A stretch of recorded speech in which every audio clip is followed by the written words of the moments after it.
Alright, today we're going to be replacing the tires on a 2019 Africa Twin with DCT.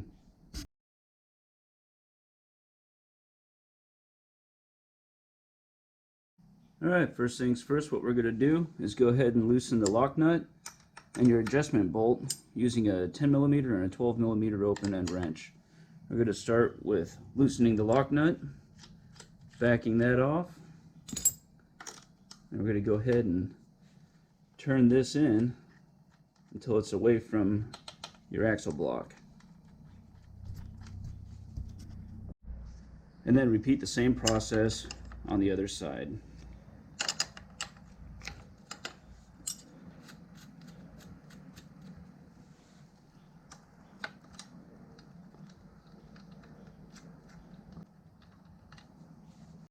Alright, now we're going to break loose our axle nuts. I'm going to be holding it with a wrench on one side. I'm going to go ahead and just press down on this side and get this broken loose. There we go. Alright, make sure you retain your nut and washer. And pull out your axle block. Alright, and then for the next step, you're going to want to make sure that your tensioners are all the way back. And then we're going to grab your swing arm and push the back wheel forward. There we go. And what that does is that it gives us adequate slop so we can take our chain off. Okay, now with the wheel pushed all the way forward, we're going to go ahead and take our chain and pull it off the sprocket and off to the side. There we go. Alright, now that your chain is off, we're going to go ahead and pull your axle all the way out and remove your wheel.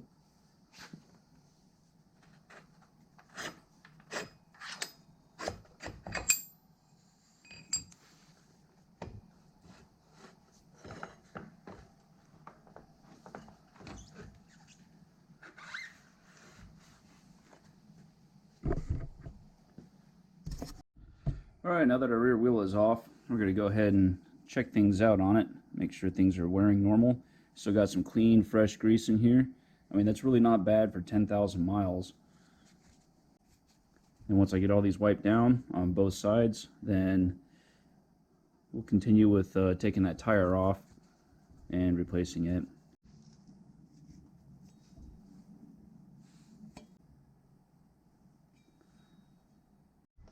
Alright, now that our spacer is cleaned up, just going to set it in there for now.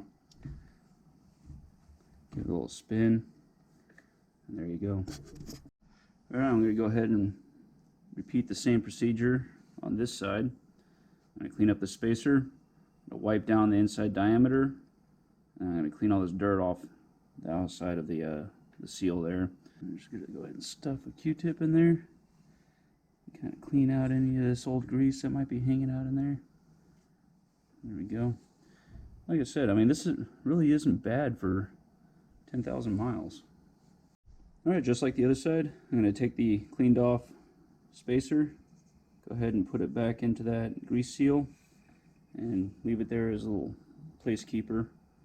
Okay, so I got my wheel up on a bucket. This is just a standard 5-gallon bucket. The reason why I do that is because you do not want to ever put any kind of side load pressure on your brake rotor. That can bend it, can warp it, and it's just not worth it. So whenever you're working on your wheel, if you got to work on the dirt, you put it with the sprocket side down, or you put it on a bucket, and you can put it on either side. So today we're just going to be putting on the bucket, that side down. Got your straighter valve here. Take off your little valve stem cap. Now I'm going to pull the valve stem core out of this, and the way I do it is I usually keep a cap on there to where I can pull the valve stem core. The two styles that I have are this plastic kind with like this little recess here, and also I have these little metal ones with a little valve stem core tool on the end of it. I prefer the metal ones, but in a pinch these plastic ones will work pretty good. Pull your little valve stem core out. Okay, now that your little valve stem core is out, you want to put this aside in a safe place where it's not going to get smashed or lost or anything like that. Alright, just like everything else, we're going to go ahead and spray the wheel with some mild degreaser. I'm going to clean any kind of grit or anything off of the lip here, because if you have any dirt or anything on it, you're going to risk scratching your wheel when you're removing and installing your new tire. Alright, now with even pressure, you work your way around.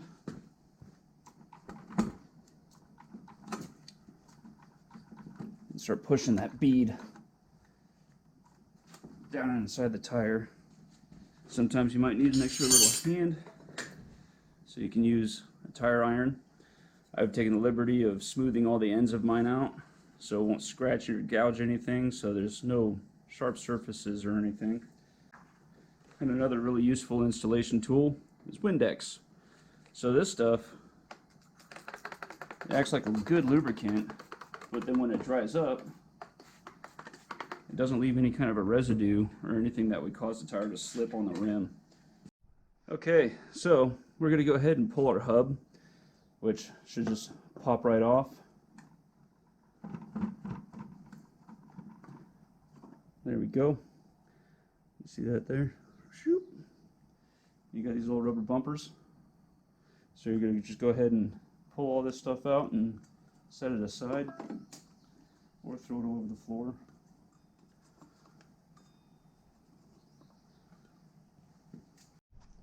Alright, now that you exhausted yourself breaking the bead off of this thing, we're going to go ahead and start pulling that tire off. So here's your valve stem, working opposite of your valve stem. You go ahead and put your knee on it right here, get your spoon in there, and then pull up.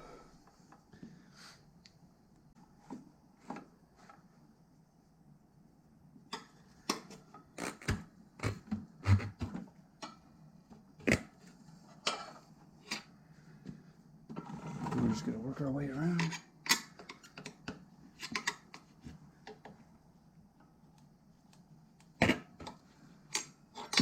Just take little bites at a time.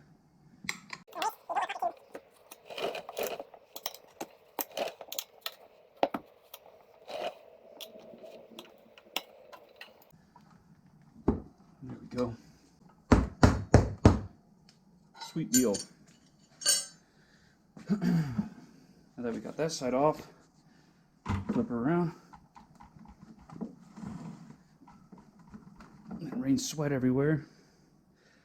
Keep in mind, it's like 100 degrees in this garage right now. We've had quite the heat wave lately.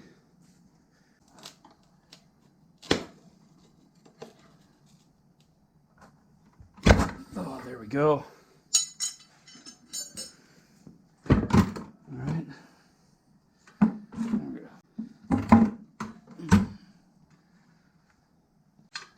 Take your 12mm.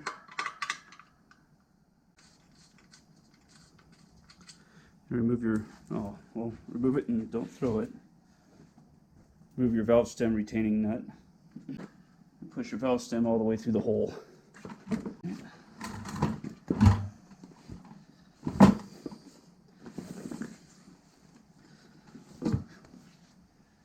your tube, get that out of here. Alright, get a couple spoons in there. Get your tire iron. Start working your way around.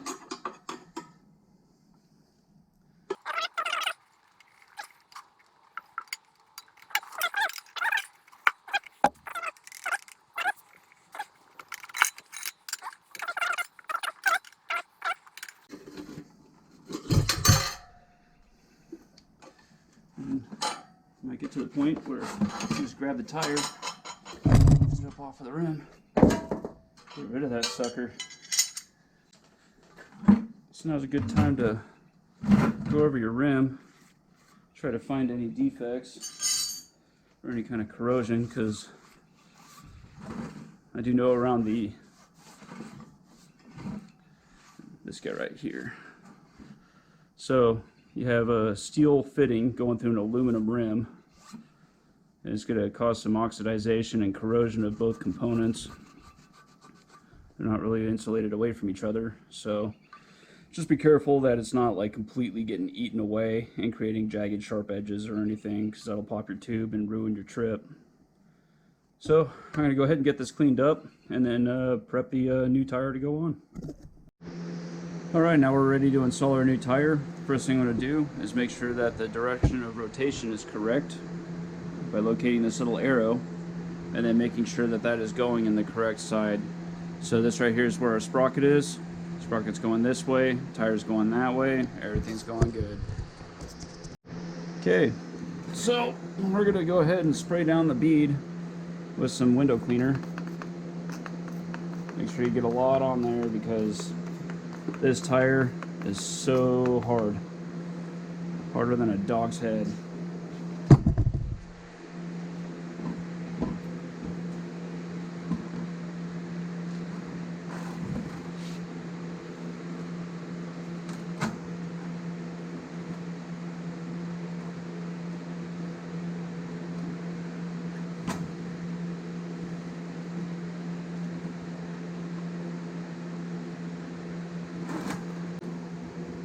Go.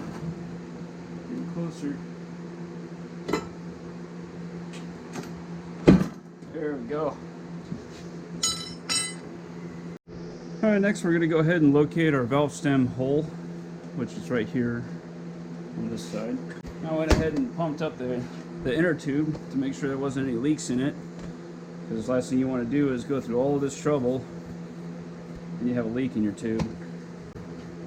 So we're not going to take all the air pressure out, but we are going to relieve some of it because we want it to fill up the tire and stay as far away from the rim as we can get it.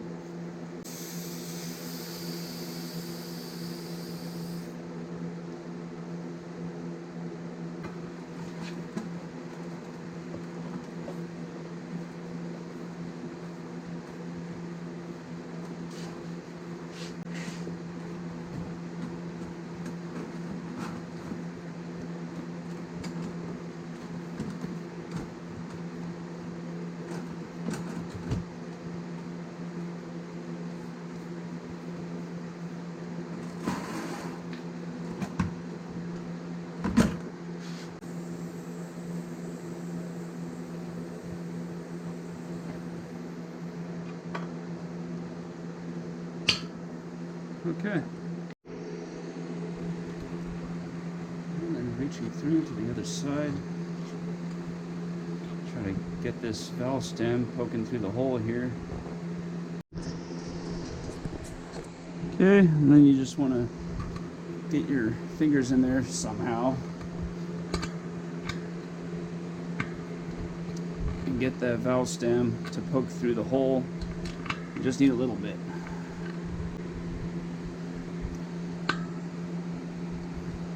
Okay, now that you got your little valve stem poking through the hole, you want to take your valve stem retaining nut, just thread it on there. You don't want to tighten it down, you just want it to hang on to your valve stem so it doesn't fall back in there. There we go. Alright, now that we're back on the bucket, we're going to go ahead and put a little bit of air in that tube. Just a little bit. Not a whole lot. The reason that we do that is so that it inflates the tube and keeps it out of the way of your spoons. You want it to stay out inside of the tire over here. It'll just start filling in all this area instead of hugging the rim. Okay, now what we're going to do is we're going to spray the beads.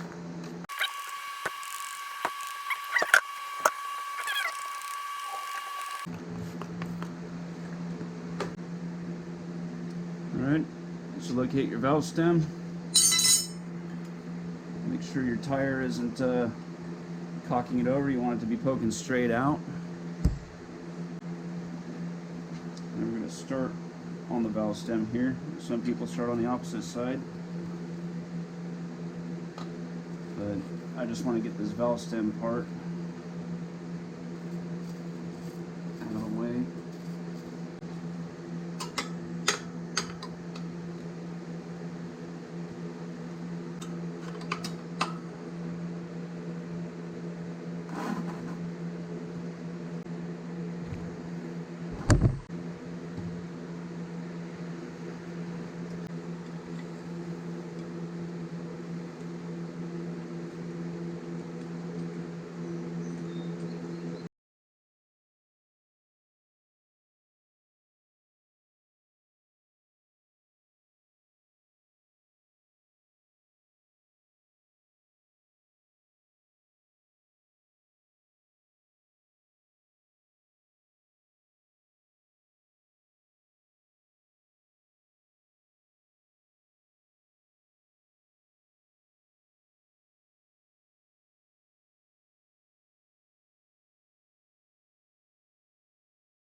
Okay, now that you just about killed yourself putting this fucking tire on,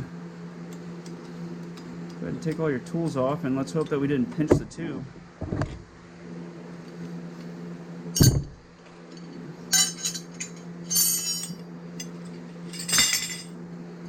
Got a bunch of clamps, got bead setters. If you guys have the means or the ability to take this to a motorcycle shop to do, I highly recommend doing that, because this right here is going to take you a few hours. And you're not going to have a lot of fun.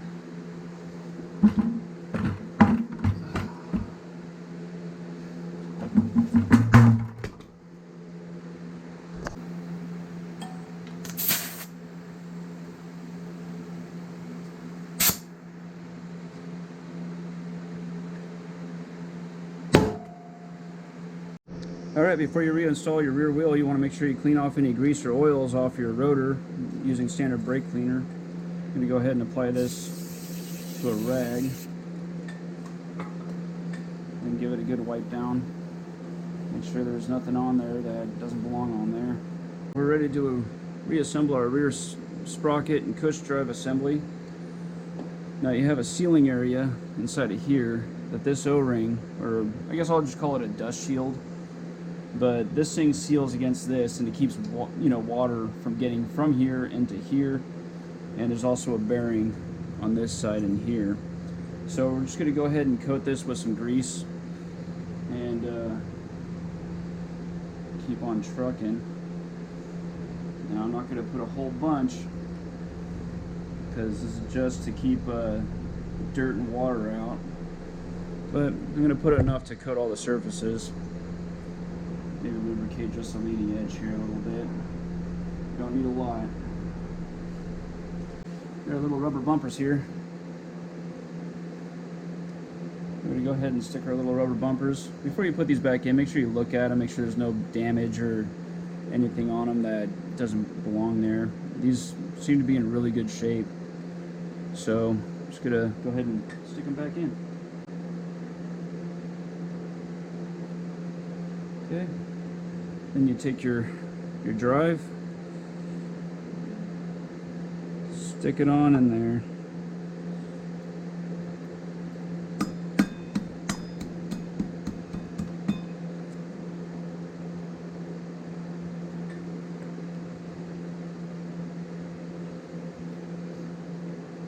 There we go.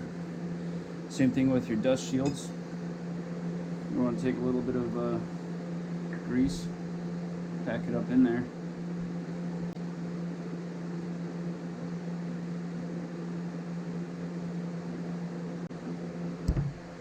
And we're going to repeat this process on the other side.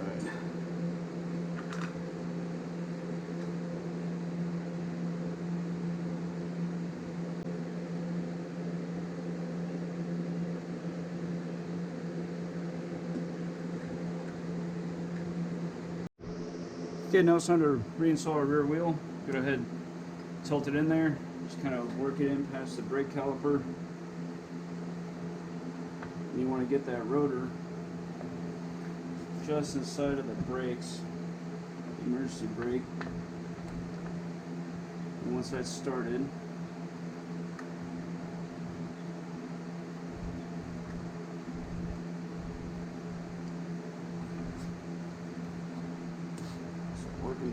working it up there. Spacers, make sure those don't get knocked out. And you take your axle, don't forget your block. And get that started in there. There we go.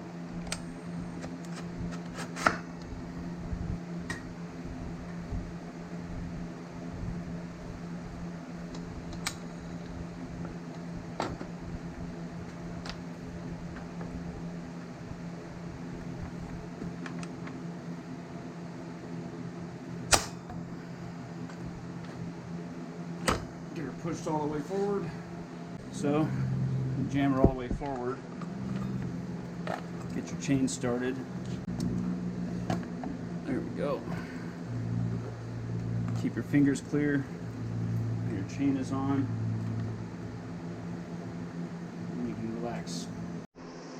Okay, moving on over to the other side here. To wipe any excess grease off that got pushed through when you slid your axle through. I'm going to put your axle block back on and your washer. And last but not least, your nut. Okay, so you don't want to snug this up yet because we got to set chain tension. So what we're going to do is go ahead and back these out by hand. Not too far.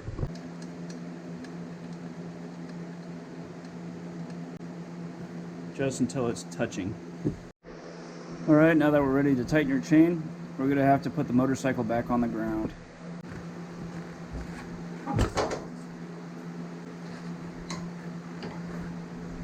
Alright, then go ahead and continue to tighten this until you receive 1 5/8 inches of slop on the chain.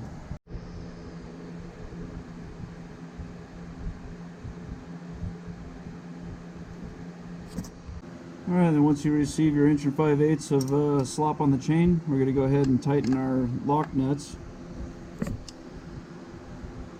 We're going to hold our tensioner bolt and then tighten these down to approximately 20 foot-pounds. I don't have any way of torquing it, so I'm just going to go by feel. Now you do not want to strip these out. You strip out the threaded portion inside your swing arm, you're going to have a bad time. Alright, so next we're going to set the other side to match this side. You can either count these little tick marks right here, or you can just measure it. So I have approximately a 1/2 inch to the end of this shelf right here.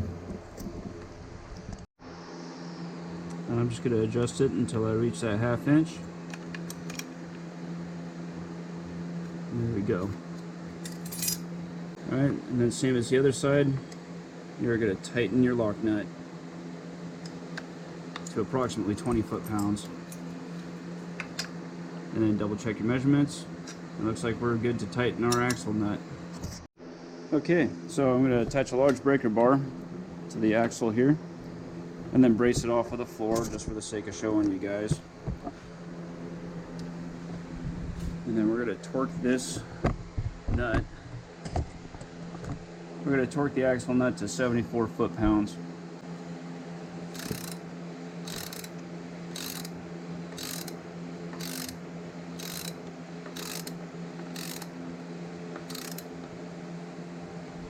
Almost there. There we go. So there we have it. 2019 Honda Africa Twin with new tires.